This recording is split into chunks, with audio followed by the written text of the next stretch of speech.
Welcome, and thank you for tuning in to Derm Docs, powered by LiveDerm. This special episode marks the second half of a two-part educational activity supported by an educational grant from Arcutis Biotherapeutics on skirting steroids in atopic dermatitis. We are joined by our host, Dr. Christopher Bunick, Associate Professor of Dermatology at Yale University in New Haven, Connecticut.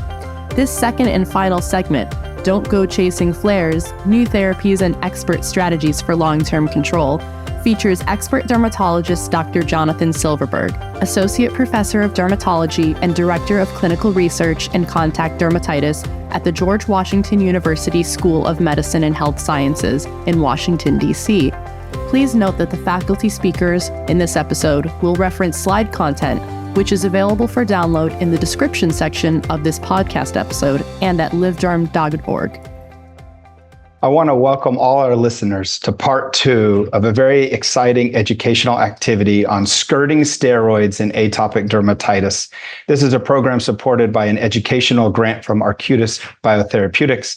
I'm Dr. Christopher Bunick, and this second half of the program is titled Don't Go Chasing Flares, New Therapies and Expert Strategies for Long-Term Control. And I'm very honored to have with me a leading authority in dermatology, Dr. Jonathan Silverberg. Dr. Silverberg, thank you so much for joining us, and I'd love for you to introduce yourself to our listeners. Sure. Thanks very much. It's great to be here. I am a professor of dermatology and director of clinical research at the George Washington University School of Medicine and Health Sciences, and kind of live, breathe, and sleep all things atopic dermatitis. So I look forward to our fun conversation today. Excellent. Well, it's going to be a wonderful discussion. So again, we're going to be focused on skirting steroids in atopic dermatitis. And Jonathan, I know you and I have had discussions before about the role of steroids in treating atopic dermatitis, both oral and topical. And I just kind of wanted you to start off by giving our audience an idea of your experience with oral and topical steroids in atopic dermatitis. What worked, what didn't work, and why is it that we're looking for non-steroidal treatment options? Yeah, thanks. I mean, it's obviously a very broad question, a very important one. I look at topical steroids a little differently, or a lot differently than oral steroids. Oral steroids, I really try to avoid like the plague, wherever possible. Recognizing the systemic harms, we have data to show that even short-term courses of oral steroids are associated with increased risk of sepsis, fracture, venous thromboembolism, et cetera. I've had patients become suicidal, homicidal, et cetera, from systemic steroids. So I really work very hard in my practice to stay away from oral steroids. Topical steroids, I always say I look forward to an era when we never have to use topical steroids ever again, and we can just use non-steroidals. I think there's obviously a lot of complexity and fear and hesitation on our end, on patients' end, the way we recommend it to patients with topical steroids because of the concerns of long-term use and atrophy and everything that comes with that. The unfortunate reality is that they're still going to be part of our toolbox for a long time to come, simply because, they're relatively cheap and accessible. But I think now that we're starting to see a growing toolbox of non-steroidal therapies, the landscape has changed, certainly for long-term control. And I think really just in general, there's an evolution happening now in the management with topical therapy. So I want to touch on one thing that you said about the oral steroids. You and I have talked about this before, and I think we're in agreement that we're both ardently against the use of oral steroids for the treatment of atopic dermatitis, particularly moderate to severe atopic dermatitis. The 2024 atopic dermatitis AAD guidelines conditionally recommend against the use of oral systemic steroids. Could you just comment on those guidelines? Sure. So I was part of that process. And in truth, if we could have, we would have just said strong recommendation against their use. But we also know that they're, a necessary evil in scenarios with limited insurance access, or whatever, you need some quick rescue situation. But so we understand that sometimes they're needed, but certainly from the perspective of long-term management, they should strongly be discouraged. If you're going to use it as a quick bridge towards a better long-term solution, okay, there may be reasonable scenarios there, but they certainly should never be offered to patients as a long-term solution for patients with chronic and sometimes lifelong disease. Yeah, I agree completely. And you mentioned some of the side effects that can occur from the oral steroids, and certainly in some of the data that's been published, including one of the papers that I published in Journal of Drugs and Dermatology, where we show that the adverse event rates for oral systemic corticosteroids is higher than a lot of our traditional systemic immunosuppressants, as well as JAK inhibitors and the biologics. So the oral steroids are about probably the worst thing you could do for your atopic dermatitis patients in the long run. No, I completely agree. And that's, your paper is an incredibly important one because I don't know why. It's fascinating. I think it's just sort of like a cultural thing, since we all have used systemic steroids in the past and they've been around for so long, we just assume, well, they must be safe.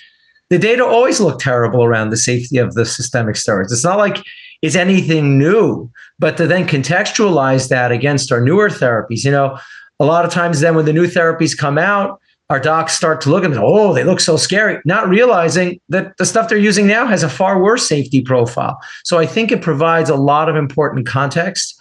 And I think the same could be thought about even when we're thinking about new topical therapies as well, where we start to, we critically analyze the safety readouts of new topical therapies. And, well, have you looked at the safety profile of topical steroids? They're pretty terrible, and they've always been pretty terrible in terms of the different side effects that are possible. We, fortunately, with responsible use, we don't see them all the time, but they're real and they're there, and they're common enough that we really need to be aware of them. So you mentioned a little bit earlier about the growing toolbox of non-steroidal treatment options. So here on this slide, what we're looking at are two groups. The top three, crisaborole, ruxolitinib, roflumilast, are your currently FDA-approved non-steroidal topicals for atopic dermatitis, and then tapinarof and delgocitinib are the emerging non-steroidal topicals in clinical trials. So when you look at this list, can you walk us through some of the mechanistic differences of these topicals and their overall use in terms of age groups in dermatology? Sure. So there's definitely some similarities between some of them, differences with others. Crisaborole and roflumilast are both phosphodiesterase E4 inhibitors. So crisaborole is an ointment approved now down to age 6 months for mild to moderate atopic dermatitis, or 3 months and higher for mild to moderate atopic derm.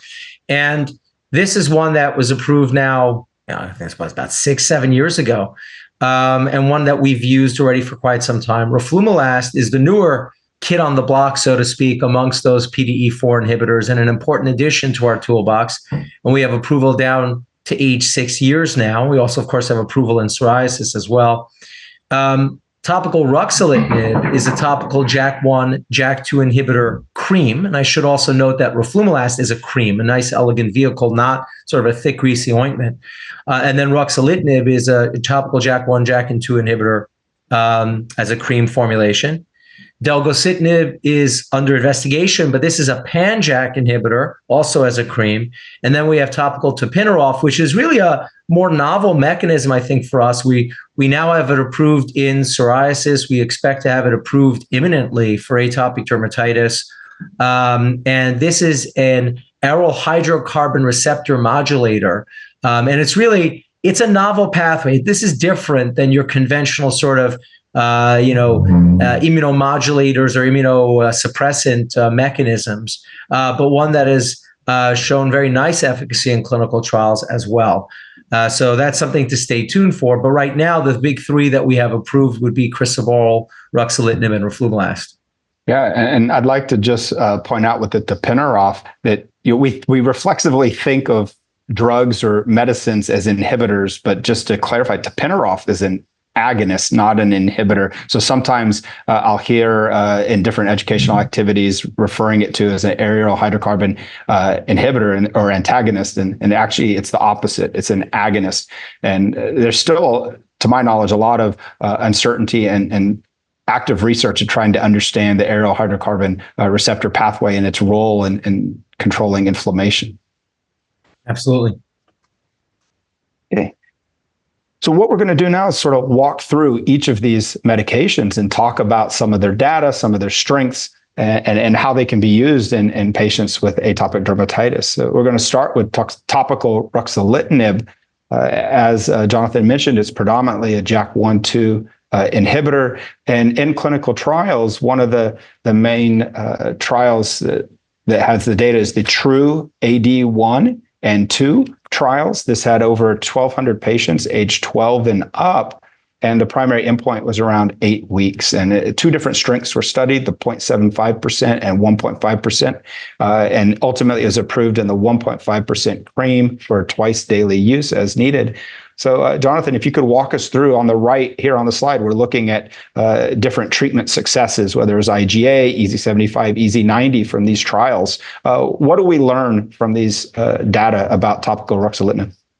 Yeah, so I think simply put, it works and it works well. At a more nuanced level, I mean, we're seeing pretty similar results across both of these trials. I mean, we typically expect that, but we want to actually see reproducibility across the trials, and we do for the different endpoints. And we're seeing good responses for both doses of ruxolitinib versus vehicle, really for the more moderate improvements like EASI-75, but even for the deeper improvements, more robust improvements like EASI-90 being achieved. There is a little bit of a better efficacy for the 1.5% dose versus the 0.75% dose. So, we have the approval for the 1 dose, which is the higher dose and the more effective one. Now we have this approved and ready to go. I think there's also an important data point from the phase 2 study. Once we have phase 3 studies, we often sort of ignore the phase 2 data.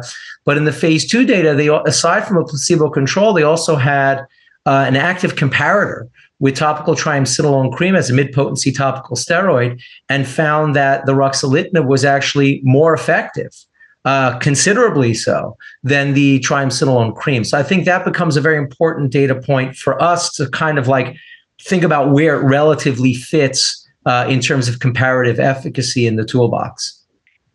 I think that's a really good point about the phase 2 study. And it speaks to really the use of non-steroidal topicals in AD as first line, even before some of the steroids like triamcinolone. Absolutely. So when I look at the data on the right, I mean, it looks to me like EASI-90, whether you consider EASI-75 or EASI-90 as your threshold, it looks like 40 to 60+% of patients are hitting those targets, which I think is a very good response when you can expect more than half your patients to respond to potentially the first medicine that you prescribe to them. Absolutely. And I think it's very important for any audience to really pay attention. When you look at these numbers, sometimes they lack a little bit of benchmark or a little bit of context, because we've never actually seen the topical steroids studied in this kind of rigorous way. Most of the time, they're just approved in the old days by these sort of very proxy in vitro assays around vasoconstriction. And that's why I like to reference that phase 2b data, because when you actually look head to head, you see that it's more effective than topical steroids. And I think that becomes very important, because otherwise you look at these numbers and say, yeah, they look good, but I don't know, maybe the topical steroids work better. And in fact, from the studies where we have that active comparator, we see a very different situation.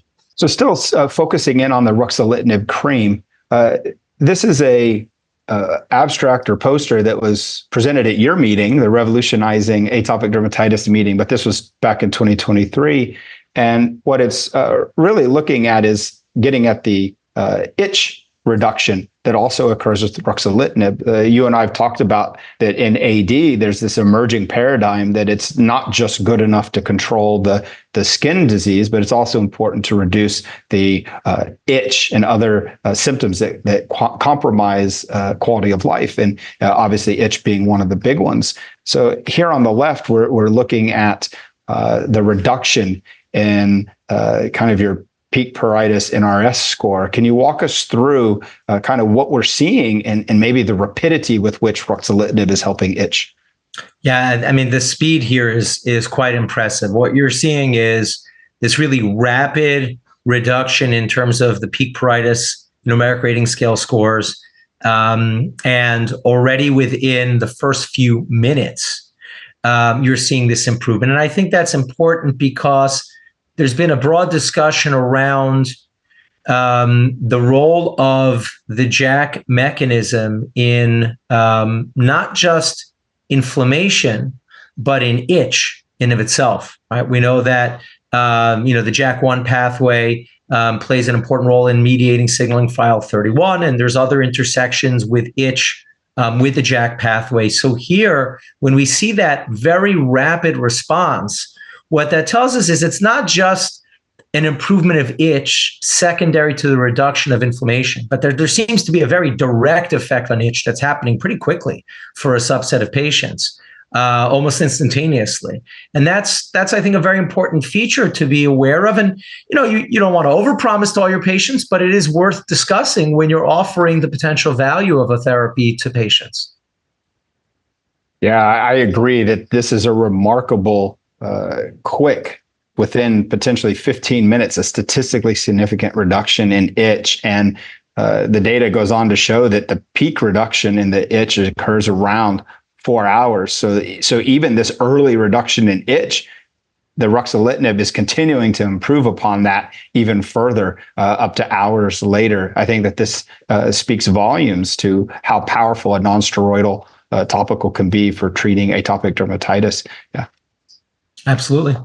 So here is an abstract presented at the EADV Congress back in October 2023 in Berlin, Germany, looking at ruxolitinib cream in a phase 3 study in children aged 2 to 12 years that have atopic dermatitis, also known as the TRuE-AD3 study, is also an 8-week analysis. So Jonathan, what do we know about using non-steroidal agents, in particular non-steroidal JAK inhibitor in children? Yeah, so I mean, I think this is one of those things that from a safety perspective, we would love to have 30 years of safety data already, and we don't, right? Because it hasn't been around that long. But so far from the data we have so far, we've seen good safety and very good efficacy, which is akin to the efficacy observed in the older patients.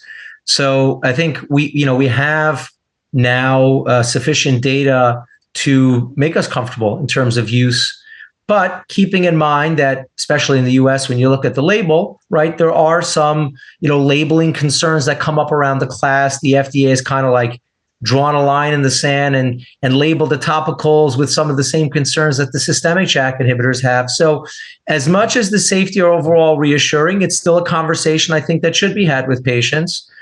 Perhaps not that different than the conversations we had around topical calcineurin inhibitors, with their boxed warnings and things like that. So, but these data, I think, overall do reassure us, and in terms of use in the real world in the pediatric population. Yeah. So what I'm hearing is you don't hesitate at all to use a topical non-steroidal agent in children. No. I think the only time I would, I do respect the label recommendations around body surface area limitation. And that's an important, nuance with topical ruxolitinib, is that it's capped at, 20% body surface area. And so based on the way it was studied in the trials, and that's the recommendation for the real world. Now, if I have a patient with 22% BSA, I'm not, if they need it, they need it. But, I think that if we're going to be treating a patient head to toe with it, there we run a potential risk for greater systemic absorption. And I think that's something where, okay, we may have to think about, even if we're going to use it, maybe we'll want to use it in combination with something else that so that we can minimize body surface area of exposure. But overall, no, I don't really have any hesitations in its use. Yeah, so I think that that's a very good point, is that there are these limits in terms of body surface area application, but what I'm hearing and what we're describing for our audience is that there's a little bit of a fudge zone. If you need an extra % or two here or there, or a little bit less, it's okay. Absolutely. So this is showing the percentage of patients on the left that are achieving the IGA and EASI-50 response rate, and then on the right, the time to achieve the NRS 4 or more reduction in terms of itch NRS. So if you could just maybe highlight, I think this is the data from the phase 3 pediatric trial. If you could just kind of give us a summary of how well did ruxolitinib work in these children? Yeah, I mean, these, again, just to give some context, I mean, you can see the numbers on the slide. You're talking about, at the higher dose, the 1.5% cream, more than 50%, more than 60% of patients who are achieving, IGA clear, almost clear, with 2-grade improvement or an EASI-75 response. And those are impressive numbers. I mean, these really, in a sense, become the benchmark, because previously, like from the older assets out there, we didn't really have well-studied data for the IGA clear, almost clear, or the EASI-75. So this really provides some very important data, but overall, very nice efficacy and really consistent results between the various regulatory endpoints like IGA treatment success, EASI-75, itch responses, et cetera. And there have been now oodles and oodles of post-hoc analyses that have been published in the literature as well, showing just this holistic benefit for the patient. Yeah. I think the consistency of performance of the topical ruxolitinib as well as the other non-steroidals is a very important and encouraging point. Absolutely. We're going to shift gears now and talk a little bit about the PD4 inhibitors. And in this particular slide, what's being emphasized is that PD4 inhibitors are molecularly distinct. And what is meant by that? So when we think about PDE4 itself, phosphodiesterase 4 is a hydrolase. Its job is to take cyclic AMP and break it down, right? And when it does that, the problem is that cyclic AMP, we think of it, back from our biochemistry days, as this intracellular secondary messenger, but it turns out that cyclic AMP, a simple clinical way to think about it is it has anti-inflammatory properties. And when PD4 hydrolase breaks that cyclic AMP down, what happens is now you don't have that anti-inflammatory properties, you have more of a pro-inflammatory environment. And so by using a PD4 inhibitor, the goal is to gum up that hydrolase and keep and boost those cyclic AMP levels. So with that being said, if you're going to design a really good inhibitor of PD4, you really want it to mimic cyclic AMP very well and have a lot of in order for that inhibitor to have a really good binding affinity and property, you want it to mimic that cyclic AMP and where it binds in the PD4 enzyme and actually do it even better than cyclic AMP in terms of binding. And so what this slide is emphasizing is that cyclic AMP binding to PDE4, there's kind of 3 main anchor points. There's at one end of the molecule, a glutamine residue. In the middle of the molecule, a hydrogen bond with water. And on the other side, contact with a metal ion binding site. So those are kind of like the 3 major contact points. And then if we look on the right, what we're seeing is roflumilast, apremilast, and crisaborole. And we're comparing, well, how many of these cyclic AMP mediated contact points are conserved or preserved in the inhibitors that we're using in dermatology. And what makes roflumilast really special is it contains all 3 of these anchor points that cyclic AMP uses, whereas apremilast only has 2 and crisaborole only has 1. And I think, Jonathan, when topical roflumilast first came out, and we'll say, obviously, we're talking about atopic dermatitis now, I think there was a lot of confusion as to, well, it's just another PD4 inhibitor. But in reality, it's not. It's actually, from a molecular standpoint, much more potent. And there's a scientific rationale for that potency. So, Jonathan, what would you tell to your clinician who is, maybe with their experience with crisaborole hasn't been as effective as maybe what they wanted, or maybe they experienced itch or side effects or burning or stinging from the application, so that maybe they're not as confident in the crisaborole? What would you tell them about roflumilast and giving this particular PD4 inhibitor a try? Sure. I mean, I try to keep it simple. I think the same way that not all topical steroids or steroids in general are created equal, and not all JAK inhibitors are created equal, not all PD4 inhibitors are created equal. And just because something has a similar mechanism does not mean it's the same drug. Hitting the 3 binding sites gives it potential better binding affinity and better potency, and better inhibitory capacity. So I think this is something that we do have to keep in mind.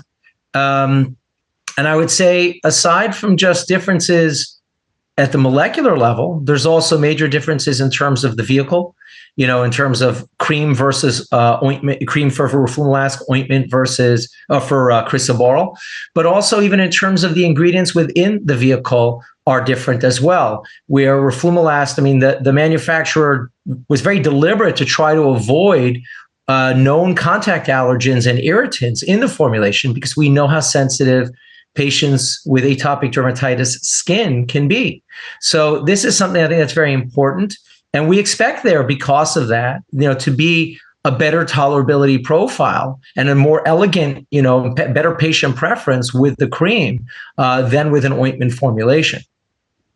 Yeah, without a doubt, vehicle does matter. And this is especially apparent in the foam formulation of roflumilast that's approved for seborrheic dermatitis, which is a very unique vehicle as well to the cream that we see approved in atopic dermatitis and psoriasis.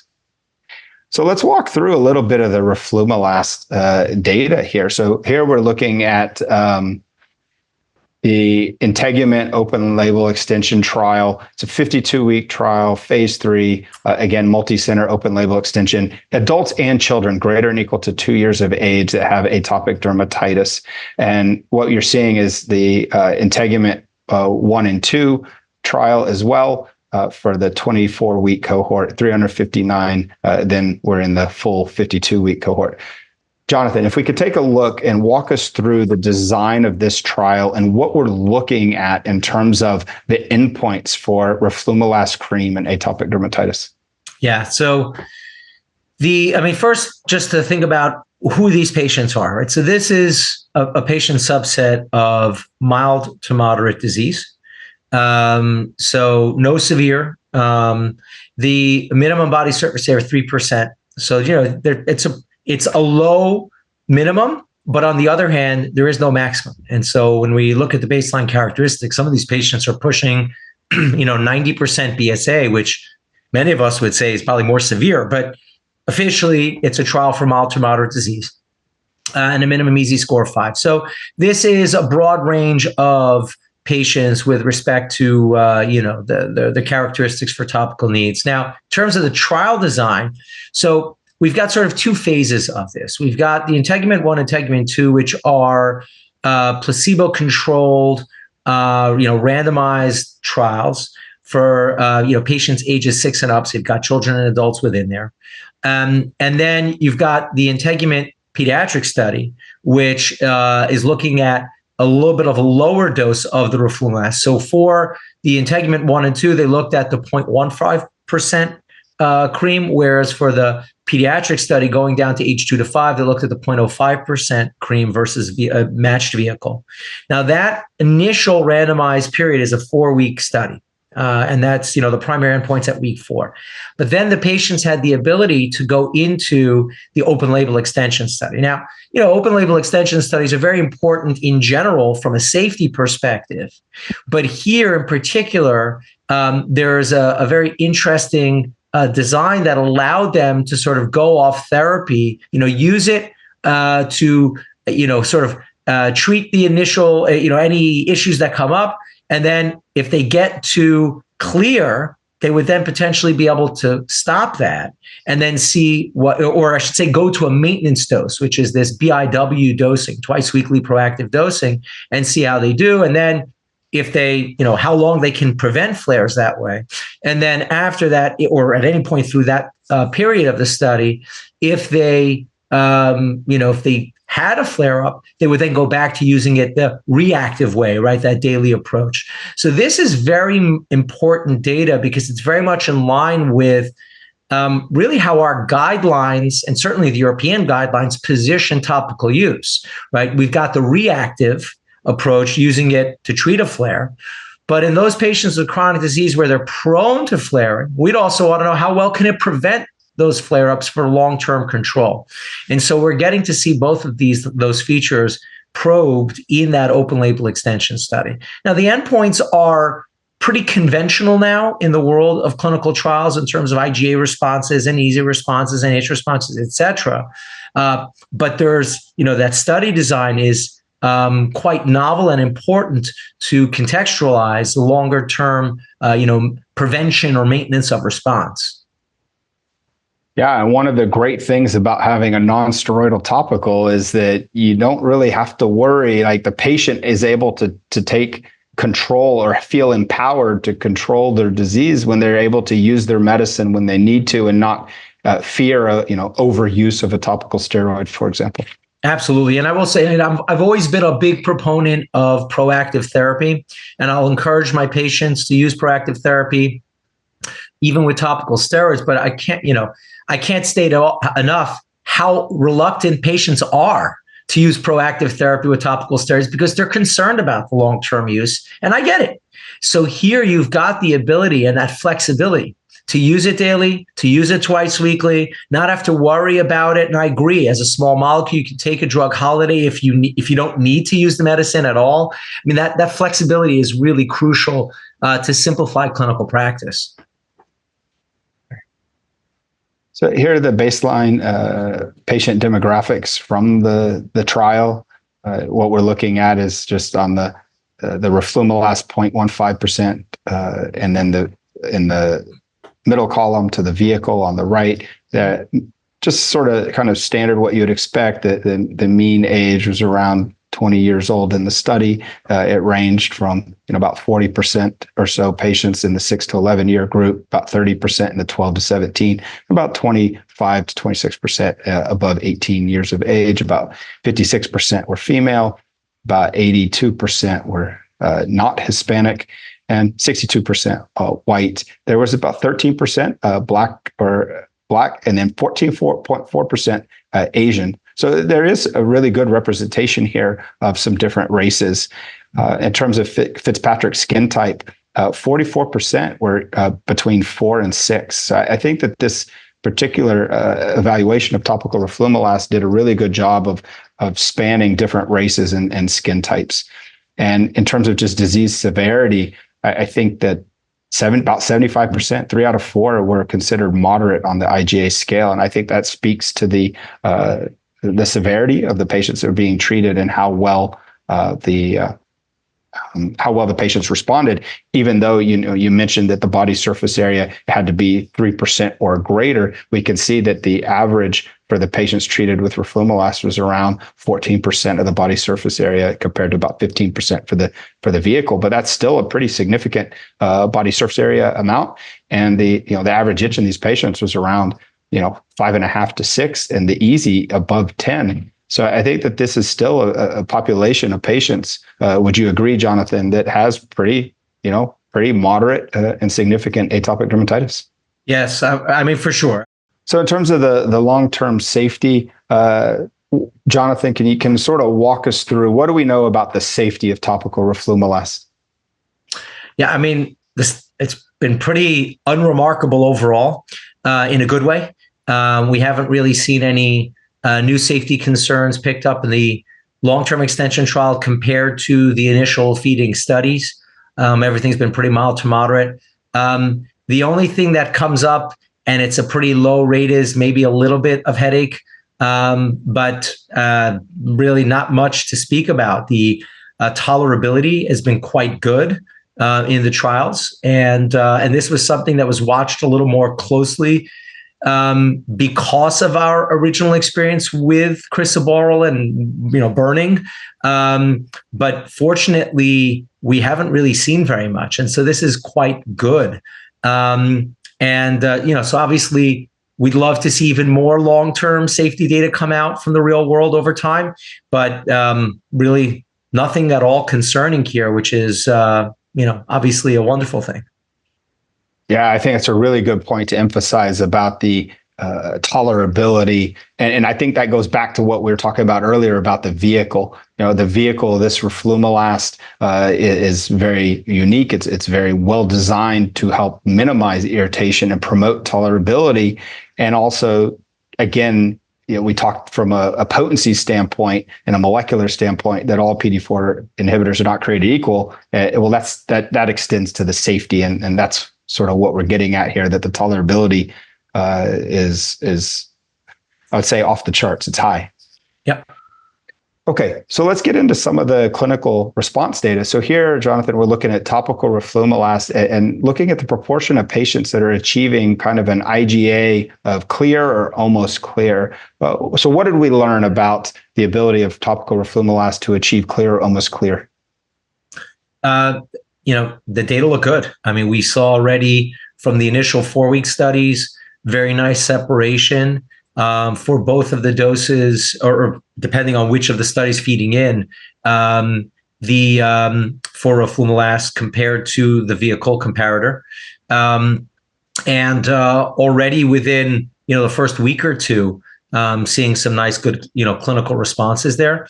And then when we extend that out into the open label extension, what we're seeing is not only evidence of good durability of response in general, but even a gain of efficacy over time, suggesting that for some patients with continued use, you get even more, benefit beyond week 4. But I think the most important message I take from this is not only does it work early, but you have that nice durability over time. And I think it really tells us we have the ability to use it in that kind of, BIW proactive way for prevention purposes, and really able to sustain that level of clearance. Yeah, that's a good point about the durability, because in so many cases of this constant waxing and waning, we know that atopic dermatitis is often characterized by this waxing and waning clinical presentation. So to have something that's going to help maintain clearance or almost clearance for in this case up to 56 weeks, I think that's what patients need and want to break that cycle of constant, flaring, is having stability and control. So this data here, Jonathan, can you walk us through what did we learn about achieving EASI-75? So we talked about clear, almost clear. On this slide, we're focused on EASI-75.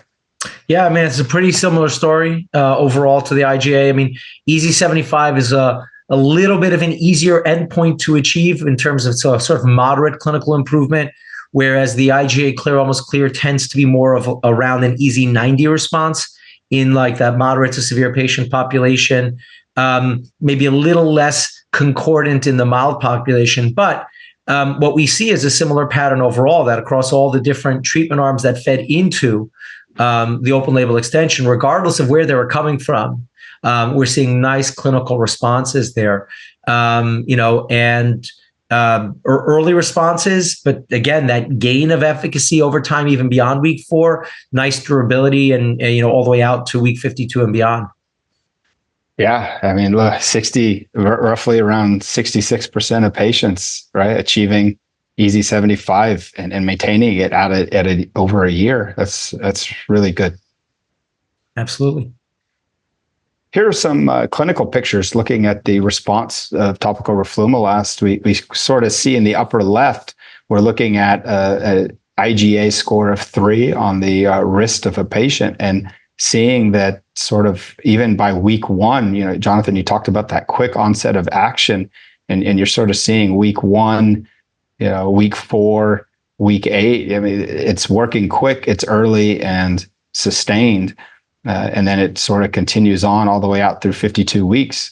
And if you look at these clinical pictures, it talks about, you mentioned this biweekly dosing as a maintenance, and it started around week 4. So when you look at these pictures and you look at where the patient started the biweekly dosing, how do you think that this kind of daily to biweekly switch, how would you implement that in your clinic? How would you advise our colleagues to implement and use the model of this patient in the clinic? Yeah, I think it's really important approach. I'll be honest, for some patients, every once in a while, that depending on the topical therapy, that could even mean applying it head to toe once or twice a week. It really depends on the scenario, but more feasible or more patient friendly would be in those patients where even if they have lesions popping up all over the place, but there are certain hotspots that are prone to flaring all the time. Maybe the antecubital fossa, maybe the popliteal fossa, maybe on the head and neck area, wherever it might be. But there are areas that just over and over again, the lesions just keep coming up in those same spots. That's the perfect area to potentially apply in this proactive BIW approach where, apply it. In this case, it's a once daily, apply it for that daily approach, get them clear, right? And then once they're clear, to say, okay, don't stop cold turkey, but drop down to doing it twice a week on clear skin, essentially, to prevent those future flare-ups from happening. Recognizing that it's going to work quite well at preventing many, if not most, of those flare-ups. But know that if you do get a breakthrough flare, no biggie, just go back to using it daily for a few weeks, get it clear again, and go back down to that twice weekly. So you can use it like a sliding scale in that way. So let me ask you this question, Jonathan. So when you use twice weekly, are you using it Monday, Thursday, weekends only? How do you play around with which 2 days of the week you're going to have the patient use the medicine? I'm glad you brought it up. So it's funny, when I have this conversation with patients, I usually say something like Monday, Thursday, or Tuesday, Friday, whatever works best for your lifestyle and schedule, but just space it out so you have, like a sort of even coverage throughout the week. That's my preference. Some folks like doing the weekend therapy. What I find is that with the topicals, it just often doesn't last that full week.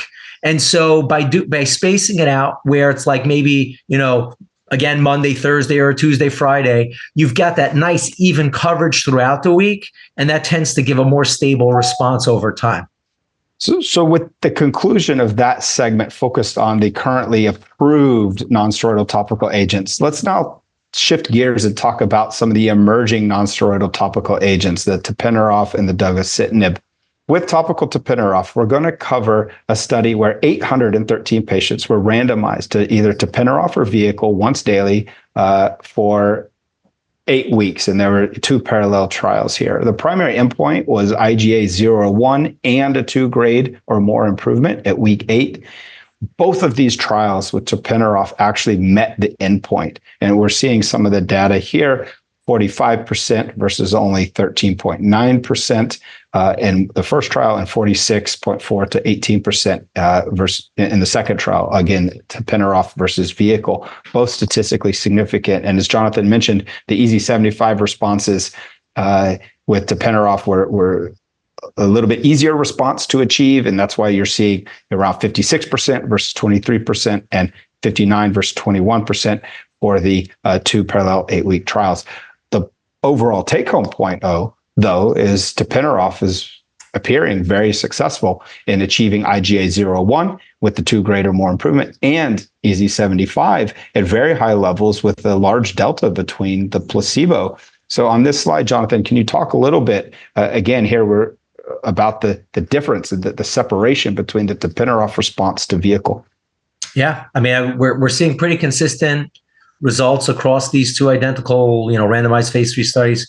But we're also, we're seeing some nice efficacy here achieved for IGA clear, almost clear responses, and for EASI-75 responses, for itch responses, et cetera. So there's really across numerous endpoints, we've seen this kind of really nice and consistent delta between tapinarof versus the vehicle. One thing I think that's important, because we were talking about sort of like the comparative efficacy and like, can you compare between these trials? And I'd be cautious not to. I think we can be quite confident looking at these results, just as we were when we looked at the roflumilast results, that the drug works quite well. But it's hard to compare between the studies because this study included moderate and severe patients, whereas the roflumilast study included mild to moderate. So there's some differences there.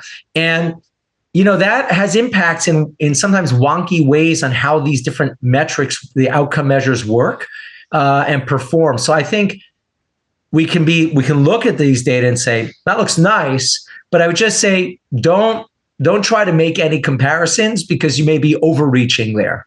So here we're looking at clinical photos of a patient who responded at week 8 to topical tapinarof. Can you describe what you're seeing and what you make of this clinical response, Jonathan? I mean, it's nice. It looks good. I mean, you're starting with a patient, at baseline with moderate disease, based on IGA scores, high-end mild or low-end moderate on EASI scores, but severe itch. And, visualized here is, the popliteal fossa. But, and then, you get to this same patient, just 8 weeks later, And of note, right, this is a study that went out to week 8, where in contrast, like the roflumilast only went out to week 4. This image looks beautiful. There must have been either some residual lesions someplace else that are not visualized here, because, what we're seeing is just an easy score of 0.9. Just essentially almost clear. These are quite impressive results. Yeah, you mentioned this, but look at the itch score. The itch score goes from a 9 and 8 weeks later to a 0.3. That's pretty much a 9 to a 0. That's pretty impressive. And there's no question that's a really, really big deal for a topical. So let's talk a little bit about the topical Panc inhibitor, Dugocitinib. And Dugocitinib right now is being examined in trials for chronic hand eczema. Before we talk about any data, Jonathan, how does chronic hand eczema fit into the bigger picture of atopic dermatitis? Yeah, so, obviously hand eczema is something that can affect a ton of atopic dermatitis patients. Depends on which epidemiology study you look at. We published a study going years back, US adult population of atopic dermatitis patients overall, and that's including like the mildest of the mild to the most severe in the US. That's around, I think, 13% will have some hand involvement.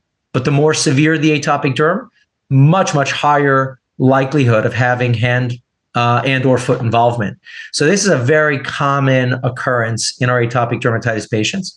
But of course, we know that chronic hand eczema happens in a ton of patients who don't have atopic derm, whether that's irritant contact derm, allergic contact dermatitis, sort of just, more idiopathic, et cetera. So it's a common and heterogeneous disorder. That difficult heterogeneous nature of it is sort of captured in what we're seeing on the left here on this slide. So what we're seeing are previous chronic hand eczema treatments used by patients in the phase 3 Delta 1 and 2 trials. And what you can see here, topical corticosteroids used by almost 99% of the patients in the last 12 months, topical calcineurin inhibitors, phototherapy, oral retinoids, oral corticosteroids, oral methotrexate, oral cyclosporin. I think that the fact that you're seeing so many different therapies, and from phototherapy all the way to your traditional immunosuppressants, speaks to the difficulty of treating hand eczema. What do you think about that? Absolutely. The hand eczema has always been a pain, and we don't, in the US, we don't have any approved options, period, right, for chronic hand eczema. So we certainly welcome anything we can get for that broader indication. So here we're looking at a portion of the Delta trial results. This is some of the Delta 1 trial results, looking at treatment success, IgA treatment success at week 16, and then looking at some of the quality of life measures. Jonathan, can you walk us through what are we learning about Dugocitinib from the Delta trial? Yeah, so here, we see fairly rapid onset of effect. The IgA clear this is the IgA scale they developed for this trial to satisfy the FDA requirements is a very rigorous IgA scale. So their almost clear group is pretty much clear. This is a tough endpoint to achieve for sure. But we're seeing really nice separation for the Dugocitinib cream versus the vehicle. And fairly rapid responses, keeping in mind how severe and how chronic these cases were at baseline, out to week 12. And there's across both the vehicle and the Dugocitinib, there seems to be a little bit of a drop between week 12 to week 16. I don't think we really have clarity as to why. Is that because they're getting exposed more to triggers in that later period? Maybe they become a little less adherent over time, but overall, very nice treatment responses. Even for this incredibly difficult endpoint. Now, I think arguably more, in a sense, more meaningful endpoints would be like the HEXI 75. This is a modified endpoint that is both a weighted average of lesional severity and extent on the hands. And HEXI 75 is about a moderate improvement. HEXI 90 would be a major improvement. And we're seeing, again, very nice separation for Dugocitinib compared to the vehicle. And then when we look at meaningful response on DLQI, it's really nice to see, 3 out of 4 patients being treated with Dugocitinib who get that minimal improvement with the LQI score. So, we're really seeing across a variety of different metrics, nice improvements there. So this slide, I thought that this would be a good thing to talk about because we have Delgocitinib as a pan-JAK inhibitor, and we started our discussion, Jonathan, with Ruxolitinib, and kind of looking at the differences between these two JAK inhibitors and their inhibitor selectivity for the active kinase domain or the JH1 domain. When you look at this kind of differences between Delgocitinib and Ruxolitinib, what do you make of this, Jonathan? Yeah, I think this is very important, and recognizing again, not all JAK inhibitors are created equal. Delgocitinib is reported as, we know that it is a pan-JAK inhibitor, and we see that difference in terms of of the different profiles of JAK inhibition based on this selectivity profile. So, does that? I sort of say it as a rhetorical, provocative question. Will that translate to safety differences? Well, we haven't seen it yet. Could it be translating to efficacy differences where a pan-JAK inhibitor may be more effective, or perhaps maybe it'll be more reliably effective across multiple disorders that to be determined in the future? Who knows, right? But these clearly are different drugs despite both being called JAK inhibitors.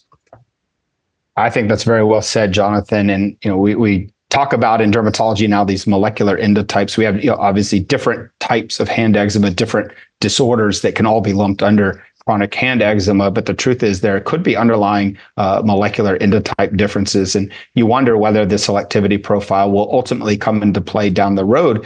But right now, I think I would summarize it as both of these medicines are incredibly good, incredibly effective. We've covered 3 non-steroidal topicals currently FDA approved. We've covered 2 emerging non-steroidal topicals, hopefully with approval soon in the AD or chronic hand eczema space.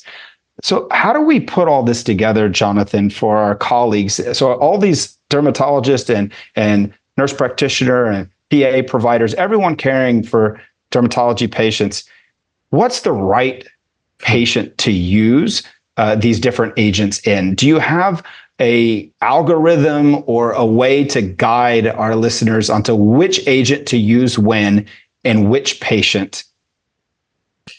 Not exactly. I think this is part of the excitement, the fun, and the challenge that we are going to face over the next few years, is that we've got now multiple great new options to work with. I think each one has its strengths and weaknesses, differences in terms of age approvals and indications and vehicles, and perhaps kinetics profile in terms of speed, et cetera. But for me, I look forward to getting my hands dirty, so to speak, and using them all in the real world and getting that experience about who's that one patient who may be best for one drug versus another, or it may be that we're sort of using them and cycling through them topically, that they're all good options, but that, it may be one of those things where we find that some patients just empirically will do better with some drugs than others. But I think this is part of the excitement over the next few years to sort through this. Yeah, I think that I agree with your assessment that all of these agents are so good that it's really hard to say, use this particular agent first, this particular agent in this particular patient. The truth is a lot of these agents are going to do very well in all of the patients that try them. With a couple caveats, you mentioned about being on label. So obviously Delgocitinib is going to be on label for chronic hand eczema. So if you're dealing with atopic dermatitis, I think that what you could say that right now the topical Ruxolitinib and the topical Roflumilast approved for atopic dermatitis would probably be preferable over the crisaborole based on efficacy, tolerability, correct? Yeah. And then with tapinarof coming in, I think tapinarof would also move ahead of crisaborole just from an efficacy standpoint. So I think you're going to have three big horses in the game And then you'll have the crisaborole kind of as your backup if those, for whatever reason, those three are not effective. And then you'll have the Dolgocitinib for your chronic hand eczema. I guess that's how I sort of view it. Yeah, I mean, I think obviously that's I think a great overall, summation based on where the approved indications are. I guess, my sort of, when I said like, I'm not sure, is more of like, well, what if you have that one indication that they're all approved for? And then where do you go? And I think that, again, I'm rubbing my hands with glee because I look forward to sorting that out in the real world. Yeah. When you say sorting it out, you mean a special network meta-analysis to determine which is really the most effective? For nerds such as myself, absolutely. I look forward to it. So what about safety? When we think about anything, oral medicines, topical medicines, JAK inhibitors, other newer pathways, what about safety with all of these non-steroidal topicals? How can we summarize the safety compared to steroids? And when are you going to use steroids over these non-steroidal topicals? Yeah, so I think the observed safety profiles have been very good for all of them. Given the concerns around systemic absorption with the topical JAK inhibitors and some of the class-wide concerns, they have sort of the messiest of the labels. So as much as, we haven't really seen major issues come up in the real world, but we do have to have that in the back of our mind and have that conversation with patients or, parents. But for tapinarof versus roflumilast, there's some slight nuances where, both actually maybe give a little bit of headache for reasons not entirely clear.